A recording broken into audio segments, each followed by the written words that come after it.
विषय आहे तो आहे एअर ब्रेक सिस्टीम आणि हायड्रॉलिक ब्रेक सिस्टीम. हा सब्जेक्ट वाचूनच आपल्याला कळलं असेल की हा व्हेकलशी संबंधित आहे. एअर ब्रेक सिस्टीम ही अवजड वाहनांसाठी वापरली जाते, तर हायड्रॉलिक ब्रेक सिस्टीम ही जे कार्स असतील, थोडे कमी अवजड वाहन आहेत त्यांच्यासाठी वापरली जाते. तर या दोघांचं नेमकं वर्किंग कसं होतं तर आपण हे जाणून घेऊया. आपल्या पहिले जे सादरकर्ते आहेत ते म्हणजे आदरणीय शिरोमन पाटील सर यांच्याकडून. मी सरांना विनंती करते की त्यांनी आपलं सादरीकरणास सुरुवात करावी. आजच्या या स्टेम फोरमच्या पुष्पात उपस्थित आपल्या मार्गदर्शक आदरणीय ताईसाहेब, सर्व विज्ञान शिक्षक बंधू भगिनी, प्रशिक्षणार्थी शिक्षक बंधू भगिनी, तसेच लाडके विद्यार्थी मित्र भगिनी. आताच अश्विनी मॅडमांनी विषयासंदर्भात थोडक्यात एक सांगितलं की हायड्रोलिक ब्रेक सिस्टीम आणि एअर ब्रेक सिस्टीम आपल्याला परिचित आहे. हायड्रोलिक ब्रेक सिस्टीम कुठं वापरली जाते आणि एअर ब्रेक सिस्टीम कुठं वापरली जाते याची थोडक्यात मॅडमांनी तुम्हाला एक आठवण करून दिली. ब्रेक सिस्टीम प्रत्येक गाडीत असलीच पाहिजे, नसतेच त्याशिवाय गाडीवर आपण बसू शकत नाही, चालू शकत नाही. मग आज नेमकं ब्रेक सिस्टीमविषयी एवढं काय आपण जाणून घेणार आहोत वगैरे वगैरे यावर आपण थोडंसं चर्चा करणार आहोत. आपल्या सर्वांची परवानगी असेल तर मी समोरच बोलतो. एअर ब्रेक सिस्टीम आणि हायड्रोलिक ब्रेक सिस्टीम आपण दोघं भागांमध्ये टप्प्याटप्प्याने थोडक्यात त्यांच्या कार्यप्रणालीविषयी जाणून घेणार आहोत. कारण माझ्या माहितीप्रमाणे इथे बसलेले सर्व बंधू भगिनी हे व्हेकल्स चालवतात. सायकलपासून तर ट्रक, रेल्वेपर्यंतच्या गोष्टी आज आपण या ठिकाणी बघणार आहोत. रेल्वे ड्रायव्हर आपल्या पुढे नसलं तरी ट्रक, लक्झरीज कार किंवा टू व्हीलर असेल, सायकल असेल, या सर्वांच्या संदर्भात बेसिक फंक्शन आपल्याला माहिती की ते कशा पद्धतीने कार्यान्वित होते. पण जर आपण नोटीस केलं, आपल्यासमोर एक चित्र दिसतंय बघा. एक कार पुढे आहे आणि दुसरी मागून तिला धड आलेली आहे. हे चित्र आपण बऱ्याचदा बघायला लागतो. खरं तर आपली ह्युमन सायकोलॉजी असते, ही सर्व माहिती असतं, पण आपल्याला त्याची आठवण करून द्यावी लागते. म्हणून तुम्ही बघत असाल प्रत्येक गाडीच्या मागे लिहिलेलं असतं हॉर्न ओके प्लीज किंवा कीप डिस्टन्स, अंतर, सुरक्षित अंतर ठेवा. पण ट्रॅफिक आली किंवा वर्दळीचा रस्ता आला की तसं तुम्ही तास जर नोटीस केलं आपण आपल्या सराउंडिंगमध्ये, तर आपल्या असं लक्षात येतं की दोन गाड्यांमध्ये पाहिजे तेवढं अंतर राहत नाही. आणि मग ज्या वेळेला पुढे काहीतरी अचानक अडथळा आल्यानंतर पुढचा ड्रायव्हर ज्यावेळेला अचानक ब्रेक दाबतो त्यावेळेला मागची जी कार असते किंवा मागची जी काही व्हेकल असते ती तिला टच होते. अशा छोट्या मोठ्या घटना आपण बऱ्याचदा बघितल्यात आपल्या अवतीभोवती. मग असं का होतं? कीप डिस्टन्स काय वांगेल किंवा अंतर का ठेवावं आणि ठेवावं तर किती ठेवावं असं का? जर तुम्ही आपण नोटीस केलं तर ॲक्सिडेंटचं प्रमाण दिवसेंदिवस खूप मोठ्या प्रमाणात वाढत जाते. ॲक्सिडेंटची कारणंही भरपूर आहेत. पण काही वर्षांपूर्वीची मी गोष्ट करतो, माझ्या बांधवांना कदाचित आठवेल की बऱ्याचदा कुठल्याही प्रकारच्या ट्रकवाल्याने ॲक्सिडेंट घडवला किंवा एखाद्या मोठ्या व्हेकल्सने ॲक्सिडेंट घडवला की एक कॉमन बाब समोर येत होती, ती म्हणजे ब्रेक फेल झाल्यामुळे किंवा इव्हन पोलिसांकडून कायद्यातून वाचण्यासाठी सुद्धा बऱ्याचदा या कारणाची सबब वापरली जात असायची की ब्रेक फेल झाला गाडीचा, ड्रायव्हरचा काहीच दोष नव्हता. आता हे कितपत वास्तव आहे, खरं आहे, त्या संदर्भात आपण बघणार आहोत. हा जो प्रकार घडला आहे, हा प्रकार घडू नये असं वाटत असेल तर त्याला बेस्ट ऑप्शन आहे एअर ब्रेक, आणि कार्स असतील तर त्यासाठी बेस्ट ऑप्शन आहे हायड्रोलिक ब्रेक. आता हे एअर ब्रेक आणि हायड्रोलिक ब्रेक काय त्यावर आपण चर्चा करूया. सुरुवातीला एअर ब्रेकच्या संदर्भात आपण बोलणार आहोत. एअर हवा आणि ब्रेक ज्याला आपल्याला गाडी थांबवायची, रोधक लावायचा आहे असा प्रकार.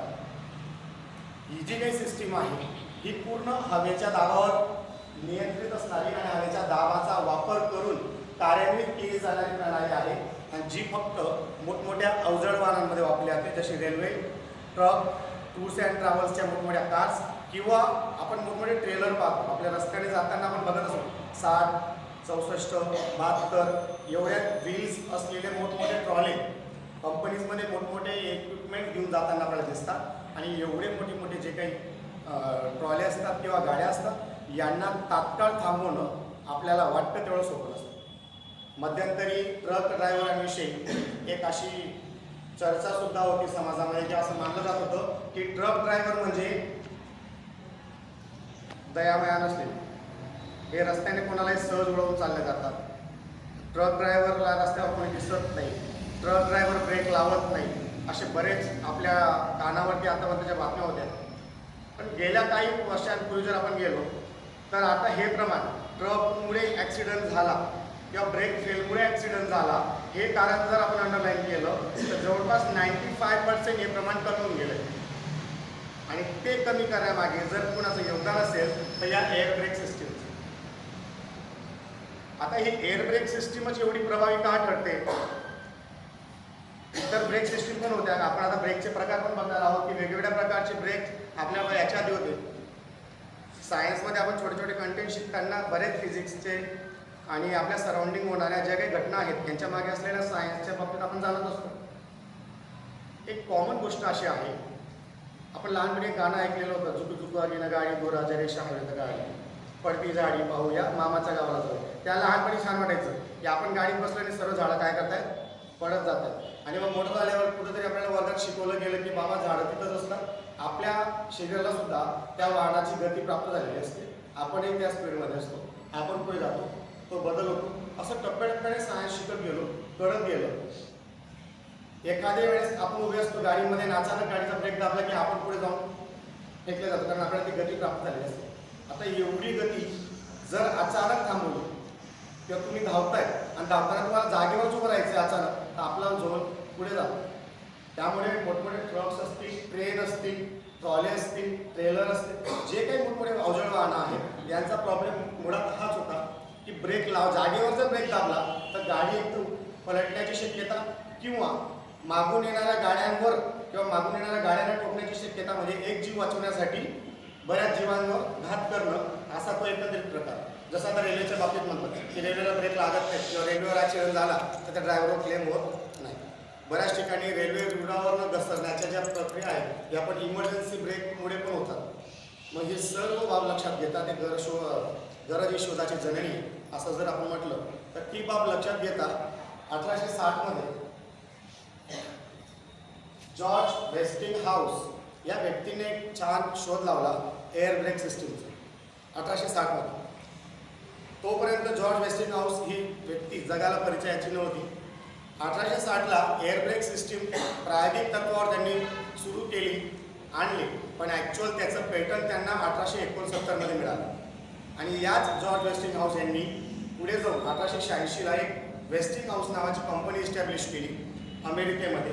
अमेरिकन सिटिझन आहेत होते त्यांनी ज्या कंपन्या सुरू केल्या या कंपन्यांचं मेन ॲक्च्युअल उद्योग होता की मोठमोठ्या अवजड उद्योगांमधून वीज निर्मिती करणे. आणि ज्या पद्धतीने आपण जस्ट मी बोललो 1860 मध्ये त्यांनी एअर ब्रेक सिस्टीम ही प्रणाली विकसित केली. त्यावेळेला त्यांच्या असं लक्षात आलं की त्या काळामध्ये तात्कालिक स्वरूपामध्ये सर्वात जास्त अवजड वाहन जर कुठलं म्हटलं तर ट्रेन. आणि ही ट्रेन थांबवणं एवढं सहज आणि सोपं नव्हतं, कारण ट्रेन जर अचानक ब्रेक दाबला तर मी जसं आता म्हटलं की रुळावरून घसरणं, ॲक्सिडेंट होणं असे प्रकार जाणवायला लागले. आणि मग साधारण 20व्या शतकात या प्रणालीचा वापर पहिल्यांदा रेल्वेमध्ये केला गेला. आणि रेल्वेमध्ये या प्रणालीचा जेव्हा वापर केला गेला ती यशस्वी झाली. एवढी मोठी भारदस्त एवढं वजन असलेलं अवजड वाहन एक एअर प्रेशरने थांबू शकते हे जेव्हा लोकांपर्यंत पोचत गेलं तोपर्यंत या प्रणालीच्या संदर्भात सर्वांच्या मनात कुतूहल निर्माण झालं. आणि याच वेस्टिंगहाऊस कंपनीने साधारण 20व्या शतकामध्ये या प्रणाली संदर्भात अमेरिकातच नाही तर आशिया खंडात सुद्धा या प्रणालीला विकसित करण्यासाठी खूप काम केलं. आणि हळूहळू ही एअर ब्रेक प्रणाली रोड लाईन्समध्ये आली. बरेच मोठमोठे ट्रक्स याचा वापर करू लागले, त्यांना त्याचा प्रभावी वापर जाणवू लागला, दिसू लागला. आणि त्याचा वापर त्या ट्रक्समध्ये किंवा अवजड वाहनांमध्ये केलेला आपल्याला जाणवायला लागतो. आजही तुम्ही बघा मोठमोठे व्हेकल्स आहेत, जुने व्हेकल्स सोडले थोडे तर काही व्हेकल्स असे आहेत नव्हे की ज्यांच्या मागे ऑन ओके प्लीज सोबत एअर ब्रेक असं लिहिलेलं असतं. या एअर ब्रेक वाहनाच्या बाबतीत एक काळजी आपण नेहमी घ्यायची असते की एअर ब्रेक सिस्टीम असलेले वाहन जर आपल्या पुढे चालू असेल तर त्याला डिस्टन्सही ठेवलं गेलं पाहिजे. कारण ज्या वेळेला एअर ब्रेक हा लावला जातो ती गाडी कितीही लोडेड असो जागेवर उभी राहते. कशी नेमकं काय कार्यप्रणाली आहे किंवा काय नेमकं घडतं आपण बघणार आहोत. जी एअर ब्रेक पूर्ण प्रणाली आहे किंवा तिची पूर्ण सिस्टीम आहे ती ज्या फंक्शन्सवर चालते, ज्या सर्व स्पेअर पार्ट्सवर चालते त्याच्यातले भरपूर अजून त्याच्यात या प्रत्येक स्पेअर पार्टमध्ये इंटरनल अजून काही महत्त्वाचे पार्ट्स आहेत. पण आपण डीपमध्ये न जाता बेसिकली जे काही त्याचे घटक आहेत एअर बेस सिस्टीमचे एअर ब्रेक सिस्टीमचे ते बघणार आहोत. त्याच्यात सर्वात महत्त्वाचं आहे compressor, brake valve, brake chamber, brake shoes, air टर्बी, प्रेशर गेज, ब्रेक पेडल आणि फिल्टर. आता हे काय करतात, हे एका विशिष्ट रचनेने त्या व्हेकल्समध्ये फिट केलेले असतात. याच्यात सर्व प्लस पॉईंट असा आहे की या एअर ब्रेक म्हणजे हायड्रॉलिक ब्रेक सिस्टीमपेक्षा की यात कुठल्याही फ्यूलची गरज नाही, कुठल्याही लिक्विडची गरज नाही. याच्यामध्ये वातावरणात आपल्या अवतीभोवती जी हवा असते, गाडी ज्या ठिकाणी उभी आहे तिथं भोवताली जी हवा आहे त्याच हवेचा वापर करून ही प्रणाली कार्यान्वित होते. असं कसं शक्य होतं, एक छोटंसं उदाहरण देतो. हे जे फिल्टर आहे याला सटिंग स्ट्रेनर असं सुद्धा एक नाव आहे ऑटोमोबाईल फील्डमध्ये. याचं काम काय, बाहेरील वातावरणातील हवा शोषून घेणं, ते शोषताना त्याला फिल्टर करणं. इथं ग्रीप असतं, आपल्या मोटरसायकल्समध्ये किंवा इतर कार्समध्ये सुद्धा एक फिल्टर वापरले जातात.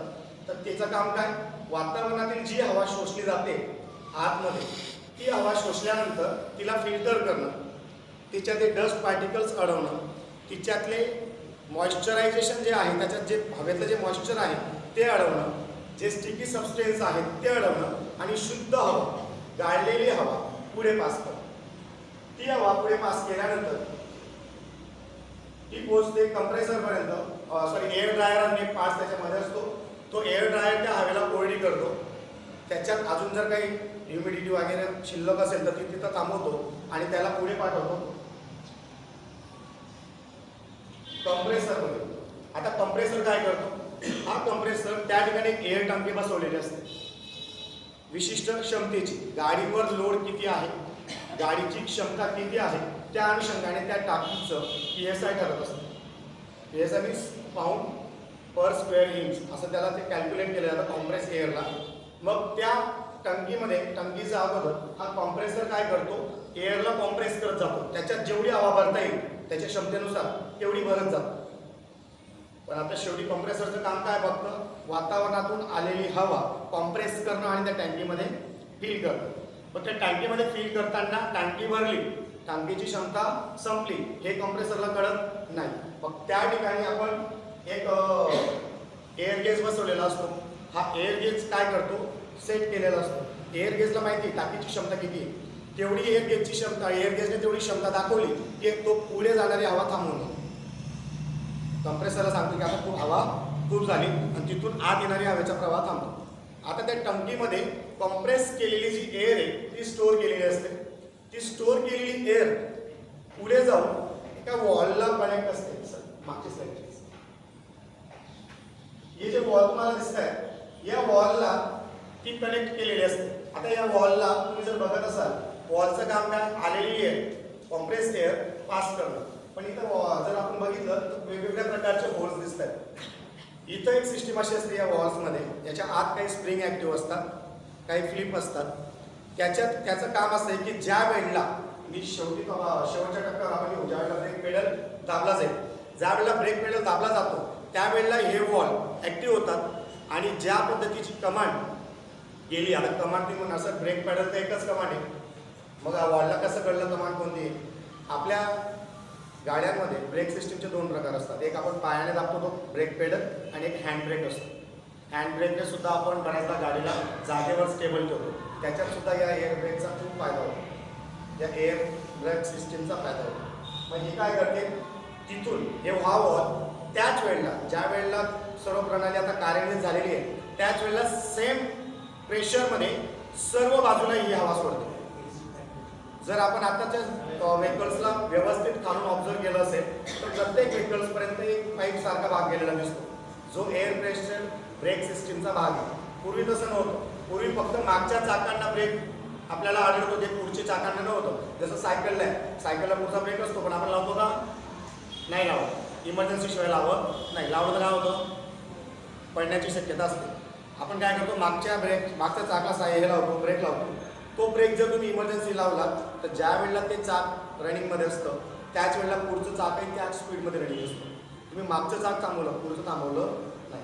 पण हे ज्या वेळेला आधी मोठमोठ्या अवजड वाहनांमध्ये एअर ब्रेक सिस्टीम नव्हती त्यावेळेची काही बाबी आपल्यासमोर आणू इच्छितो की ज्या वेळेला ब्रेक लावले जात होते, इमर्जन्सी ब्रेक, एखाद्याला वाचवायचं आहे, ठोकायचं नाही, त्यावेळेला एखादा ड्रायव्हर फुल प्रेशरने तो ब्रेक लावायचा, मागचे चाकं जागच्या जागी थांबायचे.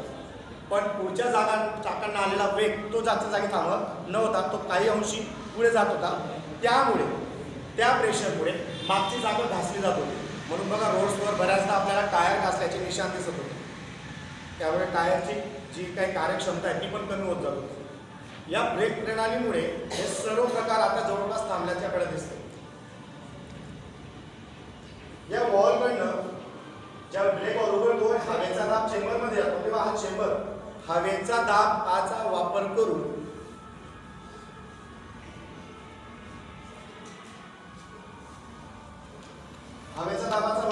हा जो या ब्रेक शूजला कार्यान्वित करतो. ब्रेक शूज म्हणजे या ठिकाणी जे आपल्याला येलो कलरचे शेप दिसत आहेत ना, येलो कलरचा पार्ट याला कार्यान्वित करतात. आता हे काय करतात, जे तुमचं गाडीचं व्हील आहे त्या व्हीलला आतल्या बाजूने ही सिस्टीम असते.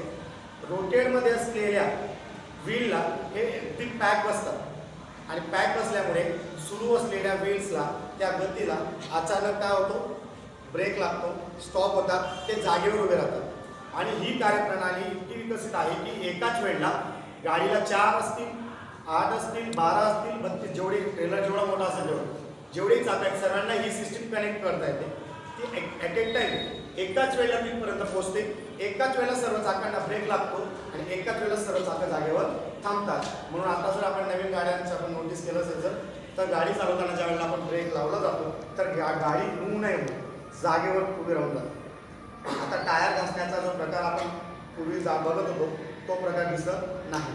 किंवा ट्रक ब्रेक फेलमुळे होणाऱ्या ॲक्सिडेंटचं प्रमाण कमी होण्याचं कारण ही हेच आहे की कितीही अवजड वाहन असलं, गाडीवर कितीही लोड असला तरी ड्रायव्हरला आता या ब्रेक सिस्टीममुळे किंवा या ब्रेक प्रणालीमुळे आपली गाडी, आपलं व्हेकल कंट्रोल करण्यासाठी संधी मिळते.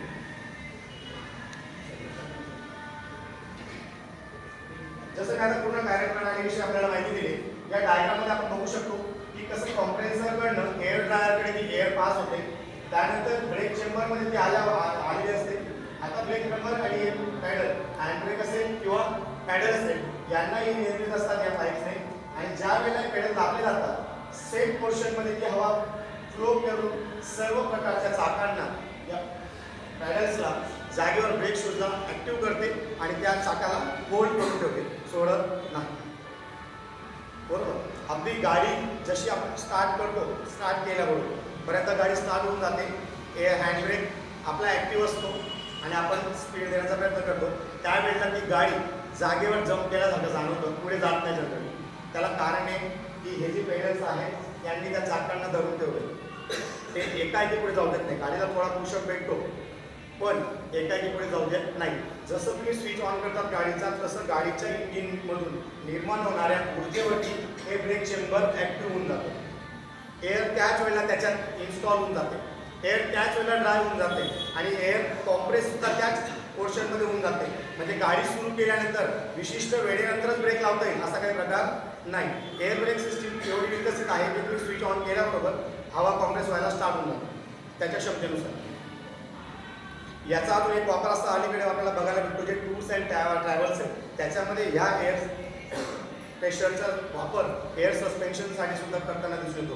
म्हणून आता खूप मोठ्या मोठ्या गाड्या असतात, आपण हायटवर असतो तरीसुद्धा ज्या वेळेला गाडी स्पीड ब्रेकरवर जाते किंवा खराब रस्त्यातून जाते त्यावेळेला आपल्याला जंप जाणवतो पण ते जे दणके बसतात एस टीमध्ये ते दिसत नाही.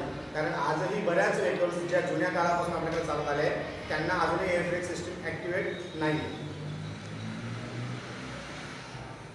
इझी हवेच्या दाबावर चालणारी ब्रेक प्रणाली आहे, याचे सुद्धा वेगवेगळे प्रकार आहेत. ज्याच्यात बघा डायरेक्ट ॲक्टिंग ब्रेक सिस्टीम आहे, इनडायरेक्ट ॲक्टिंग ब्रेक सिस्टीम आहे, ड्युअल ब्रेक सिस्टीम आहे आणि दुसरा आहे एक्स ज्याला अँटी लॉक ब्रेक सिस्टीम आपण असं म्हणतो. आता याचे 4 प्रकार ब्रेक सिस्टीमचे आहे, एअर ब्रेक सिस्टीमचे आहेत. त्यांच्या संदर्भातून आपण थोडक्यात माहिती घेऊया. कारण मी जसं मगाशी म्हटलं, train, truck, tours and travels, trailer, मोठमोठे गाड्या यांच्यातही वापरले जातात. त्यांच्यात वापरल्या जाणाऱ्या क्षमतेनुसार, त्यांच्या रिक्वायरमेंटनुसार या ब्रेक्स प्रणालीला त्याच्यात फिट केलं जातं. येतंय लक्षात? पहिली जी सिस्टीम संदर्भात मला डिस्कस केलं, डायरेक्ट ऍक्टिंग ब्रेक सिस्टीम. ही ब्रेक सिस्टीम पेडलमध्ये पेडल डायरेक्ट वॉलला जोडलेला असतो. जिथून तुम्ही ब्रेक दाबल्याबरोबर वॉल ओपन होतो आणि डायरेक्ट ब्रेक लागण्याची जी काही प्रोसेस आहे ती स्टार्ट होते आणि ब्रेक जागेवर गाडी जागेवर थांबते. पुढची जी आहे इनडायरेक्ट सिस्टीम, याच्यात थोडा बदल असा आहे की इनडायरेक्ट ऍक्टिंग ब्रेक सिस्टीम जी आहे ही ब्रेक पायलट आणि वॉलला जोडलेली असते. आता याच्यात चेंजेस काय? ज्या वेळेला ड्रायव्हर ब्रेक पेडल दाबतो तेव्हा पायलट उघडतो आणि हवेचा दाब ब्रेक वॉलमध्ये जातो. ब्रेक वॉलमध्ये गेल्यावर तो जो मागे तुम्हाला हॉल दाखवतो तिथून तो थोडा डिस्ट्रीब्यूट होतो आणि मग ब्रेक कार्यान्वित होतो. ॲक्च्युली ही प्रोसेस विदिन सेकंड चालते. बट कार्यप्रणाली जर समजून घ्यायची म्हटली की direct brake system, indirect brake system यांच्यातील नेमकी तफावत काय, तर त्या अनुषंगाने ही इनडायरेक्ट ब्रेक सिस्टीम आपण बघतोय. नेक्स्ट ड्युअल ब्रेक सिस्टीम मध्ये बघा, ड्युअल ब्रेक सिस्टीम मध्ये 2 स्वतंत्र ब्रेक सिस्टीम असतात. म्हणजे कशा? एक सिस्टीम फॉरवर्ड व्हीलसाठी आणि दुसरी सिस्टीम रिअर व्हीलसाठी. मागच्या चाकांसाठी वेगळी यंत्रणा आणि पुढच्या चाकांसाठी वेगळी यंत्रणा. जनरली ही जी ड्युअल ब्रेक सिस्टीम आहे ती बऱ्याचदा ट्रेनमध्ये सुद्धा वापरली जाते. ट्रेनला किती डबे जोडलेले आहेत, ट्रेनला त्याची क्षमता काय आहे, जसं मालगाड्या, ट्रेनमध्ये पण मालगाडी वेगळी असते, पॅसेंजर्स वेगळी असते, त्याच्या क्षमतेनुसार. शिवाय ट्रेन कोणत्या भागातून प्रवास करते, डोंगराळ भागातून जाते, पठारी भागातून जाते, तिचा प्रवास कोणत्या दिशेने कोणत्या भागातून आहे याच्यावरती सुद्धा ही ड्युअल ब्रेक सिस्टीमचा वापर त्याचा आपल्याला जाणवतो. किंवा बऱ्याचदा अशी काही क्षेत्र आहेत की ज्या ठिकाणी घाट स्वरूपामध्ये रस्ते असतात, तिथं सुद्धा जे व्हेकल्स सातत्याने जातात अशा ठिकाणी ड्युअल ब्रेक सिस्टीमचा वापर प्रकर्षाने करता येतो. एफ जी शेवटचा प्रकार आहे एअर ब्रेक सिस्टीमचा, तो आहे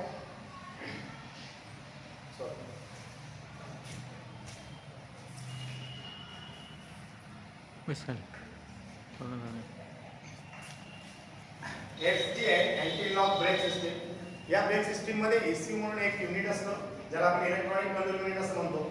हा त्या व्हीलचा स्पीड कंट्रोल करतो. त्याचा जो स्पीड आहे त्याच्या पुढे जर ते जात असेल तर तो त्याला जास्त कंटिन्यू जाऊ देत नाही. माझ्या माहितीप्रमाणे मागे एकदा स्वारगेटमध्ये एक घटना घडली होती एसटीची. त्या ठिकाणी त्या चालक बसला आणि भरधाव वेगाने ती गाडी त्याने धावत नेली आणि तिथं भरपूर डेथ पण झाल्या होत्या. त्यानंतर अशी सिस्टीम लागू झाली आहे एस टी महामंडळमध्ये की त्यांनी स्पीड बांधून दिला. आता असा शब्द वापरतो आपण आपल्या लोकल लँग्वेजमध्ये की त्या गाडीचा स्पीड बांधला गेला, तेवढ्या स्पीडच्या पुढे जाऊ शकत नाही. किंवा जर आपण थोडं अजून नॉर्म्समध्ये गेलो तर जे आपले स्कूल बसेस येतात RTO कडनं ऑथराईज झालेल्या, त्या स्कूल बसेसला सुद्धा त्यांचा स्पीड हा कंट्रोल केला गेलेला असतो, सेट केला गेलेला असतो, ज्याला आपण म्हणतो की स्पीड लॉक करून देणे. हा स्पीड लॉक करून देणे म्हणजे काय? ज्या वेळेला त्या ECUला असं कळेल की हा चाक ठरलेल्या गतीपेक्षा जास्त वेगाने जाण्याचा प्रयत्न करतोय, तो त्याला तेवढ्या गतीत जाऊ देत नाही. पण त्यावेळेला हवेमध्ये तुम्हाला बघा मोठ्या प्रमाणात धूळ सुटताना दिसेल, इंजिन जोर लावताना दिसेल, पण व्हेकल्स मात्र रनिंग करताना दिसत नाही. हे जेवढं धावायचं आहे तेवढंच धावतं. ही एक ब्रेक सिस्टीम प्रणाली त्याच्यासाठी जास्त महत्त्वपूर्ण ठरलेली आहे ECU. आता ही जी आपण सर्व ब्रेक प्रणाली पाहिली, स्टार्टिंगला जे आपण डिस्कशन केलं, मॅडमांनी पण सांगितलं की हायड्रोलिक ब्रेक सिस्टीम ही लहान गाड्यांमध्ये वापरायची आणि एअर ब्रेक सिस्टीम अवजड वाहनांमध्ये वापरायची. आता अवजड वाहनांमध्ये ती जर आपण सहज वापरू शकतोय तर कार्समध्ये का नको? कारण आपण कारमध्ये जी ब्रेक सिस्टीम वापरतो ती हायड्रोलिकच आहे. दोघांमध्ये फारसा फरक नाही, एक छोटासा फरक आहे, तो आपण डिस्कस करणार आहोत. मग ही एवढी का एअर ब्रेक सिस्टीम मोठ्या वाहनांसाठीच का एवढं लवकर कसं प्रचलित झाली आणि लोकांनी एक्सेप्ट कशी केली? खरं बघायला गेलं तर या एअर ब्रेक सिस्टीम ज्या ज्या गाड्यांमध्ये आहे त्यांची कॉस्ट दिली गेली, त्यांची कॉस्ट खूप वाढली आहे. पण तरीसुद्धा सुरक्षिततेच्या कारणास्तव याला लोकांनी पसंती दिली. रोड लाईन्समध्ये त्यांना आणलं गेलं, मोठमोठ्या व्हेकल्समध्ये त्याला इम्प्लिमेंट केलं गेलेलं आहे, कारण ही अधिक सुरक्षित आणि विश्वासार्ह आहे. या एअर ब्रेक सिस्टीमचं अजून एक वैशिष्ट्य असं आहे, जर एखादा अनावधानाने मेंटेनन्स प्रत्येक याला आहे, अनावधानाने गळती सुरू झाली एअर ब्रेक सिस्टीमची, तर ती ज्या वेळेला गळती स्टार्ट होते, ती हवा प्रेशरने बाहेर निघते, त्याच वेळेला त्या चेंबरमध्ये असलेल्या ज्या स्प्रिंग्स आहेत त्या ॲक्टिव्ह होऊन जातात. म्हणजे त्यावेळेला ती हवा रिलीज जरी झाली तरी ती त्या तात्काळ त्या प्रणालीला ॲक्टिव्ह करून देते आणि ब्रेक लागून जातो. म्हणजे ब्रेक फेलचे चान्सेस नसतातच जवळपास एअर ब्रेक सिस्टीममध्ये. म्हणून तिला जास्त विश्वासार्ह मानले जाते. मोठ्या वाहनांमध्येच तिचा वापर आहे. दुसरं, हवेचा दाब आपण जे पाहिलं एअर प्रेशरवर ही डिपेंड आहे.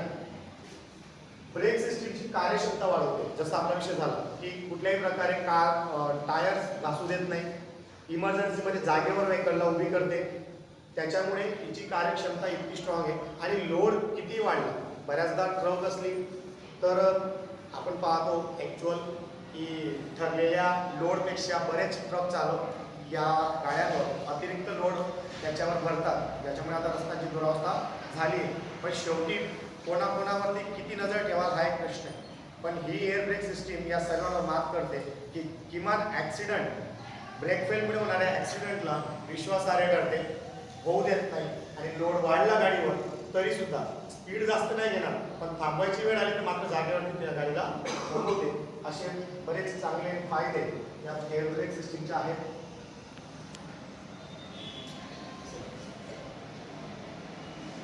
मी जसं म्हटलं की एअर ब्रेक सिस्टीम मोठ्या गाड्यांना वापरतात, पण लहान गाड्यांना का नको? कार्स वगैरे आहेत त्यांना का नको? कारण मोठ्या व्हेकल्सपेक्षा कार्स वापरणाऱ्यांचं प्रमाण हे जास्त आहे. रहदारीच्या एरियामध्ये जिथं ॲक्सिडेंटचे प्रमाण जास्त होण्याची शक्यता आहे अशा ठिकाणी कार जास्त वापरल्या जातात. मार्केट्समध्ये असतील किंवा सिटीमध्ये असतील, खेड्यामध्ये असतील. रोड लाईन ज्या आहेत फक्त हायवेवरती किंवा मोठमोठ्या ट्रान्सपोर्ट रस्ते जे आहेत त्यांच्यावरती वापरले जातात. त्याचं कारण असं आहे की खूप महाग. मी म्हटलं तुम्हाला गाडीची किंमत, कॉस्ट वाढण्याचं कारण एकमेव एअर ब्रेक सिस्टीम आहे की जिची कॉस्ट खूप वाढून जाते, म्हणून सर्वसामान्यांना ती शक्य नाही. दुसरं की अधिक जटिल आहे, कॉम्प्लिकेटेड आहे. तुम्ही जर तो डायग्राम बघितला असेल तर त्या पूर्ण प्रोसेसमधून ती एअर जाते.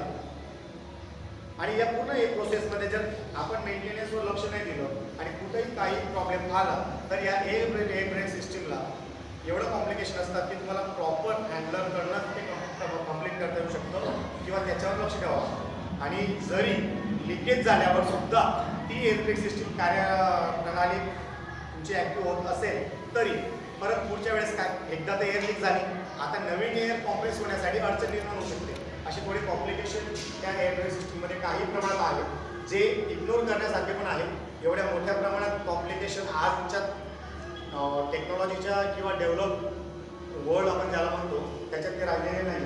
दुसरे, हवेचा दाब कमी झाल्यास ब्रेक सिस्टीम कार्यान्वित होत नाही. आता बघा, मी तुम्हाला म्हटलं कॉम्प्रेस झालेली हवा, ब्रेक प्रणाली त्याच्यामध्ये ॲक्टिव्ह होऊन गेली, थांबून गेली.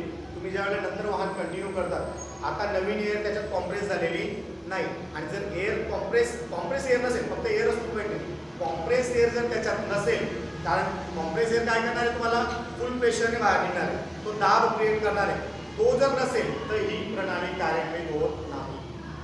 म्हणून बऱ्याचदा असं पण होतं, बऱ्याचदा रस्त्यांवर जर त्या 5% एखाद्या ब्रेकला, एखाद्या गाडीच्या ब्रेकला प्रॉब्लेम आला तर ती गाडी बाजूला पण नाही लावू शकत. रस्त्याने जाताना आपण पाहत असतो ट्रान्सपोर्टवर, बऱ्याचदा ती गाडी जिथं आहे तिथं सेंटरला थांबून तिथं तिथं काम करावं लागतं. आणि ही खूप जटिल प्रक्रिया आहे, कारण मेकॅनिक आणणं, रस्त्यावरती पुन्हा ते रिपेअर करणं, तो मेंटेनन्स करणं हे गरजेचं आहे. जो ट्रक ड्रायव्हर असेल, जो रेल्वे ड्रायव्हर असेल किंवा जे काही अजून मोठमोठ्या व्हेकल्सचे ड्रायव्हर्स असतील, यांना वारंवार याच्यावर लक्ष द्यावं लागतं की कुठं लिकेज तर नाही.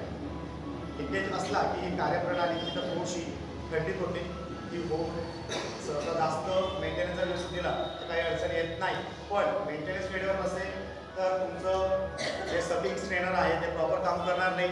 आत मॉइश्चर जातील, आत मॉइश्चर गेले की आतल्या स्प्रिंग टाईट होतात, जाम होतात, ॲक्टिव्ह होत नाही.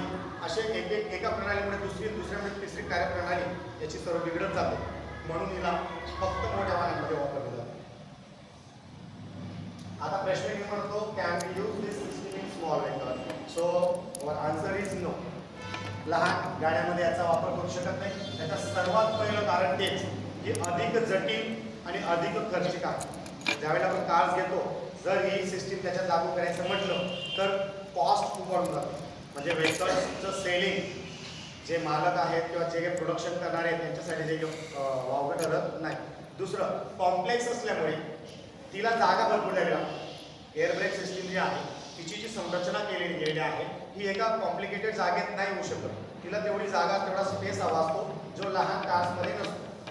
तो लहान कार्समध्ये कॉम्प्लिकेशन असल्यामुळे त्याच्याऐवजी या ठिकाणी हायड्रोलिक ब्रेक सिस्टीमचा वापर केला जातो. जसं की जटिलता, वजन आणि कार, वजन वाढलं कारचं की ॲव्हरेज देत नाही गाडी, आणि ॲव्हरेज देत नसेल तर गाडी व्हेकल्सचे ओनर कमी होत जातात. हे आपल्या सर्वांना माहिती आहे की आपण पहिले गाडीचा ॲव्हरेज चेक करतो. ॲव्हरेज कशावर मेंटेन आहे? गाडीचं वेट किती त्याच्यावर ॲव्हरेज गाडीचा मेंटेन असतो. म्हणून मग याला पर्याय काय? तर याला पर्याय आहे हायड्रोलिक ब्रेक सिस्टीम, ज्याच्यात हे काही घटक आहेत: master cylinder, brake fluid, reservoir, brake lights, brake calipers आणि रोटर. जवळपास एअर ब्रेक सिस्टीममध्ये वापरलेल्या घटकांनाच पर्यायी हे सर्व आहे. याच्यात एक ॲडिशनल जो पार्ट आहे तो आहे तुमचा ब्रेक फ्लूइड. हा जसं मी म्हटलं की कॉम्प्रेसर, जे आता समजा मी याला कॉम्प्रेसरच्या रूपात या ठिकाणी वापरलेलं आहे. याच्यामध्ये एअर कॉम्प्रेस केलेली एअर असते, पण हायड्रोलिक ब्रेक सिस्टीममध्ये एक ब्रेक फ्यूल वापरलं जातं.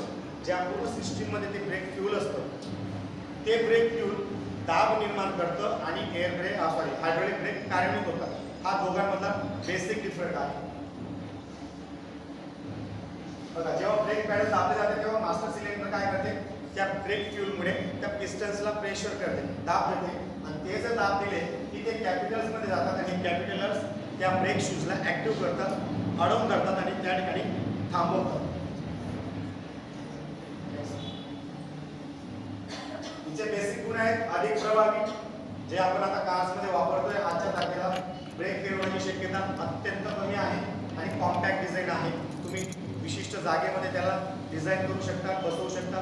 कारचं जसं डिझाईन असेल त्या डिझाईननुसार त्याची जागा बदलते, पण अगदी कमी जागेमध्ये ही प्रणाली ॲक्टिव्ह करू शकता. याची सर्वात मेन प्रॉब्लेम आहे लीक होण्याची. नेहमी देखभाल, मेंटेनन्स प्रत्येकाला गरजेचं आहे, पण लीक होण्याची शक्यता.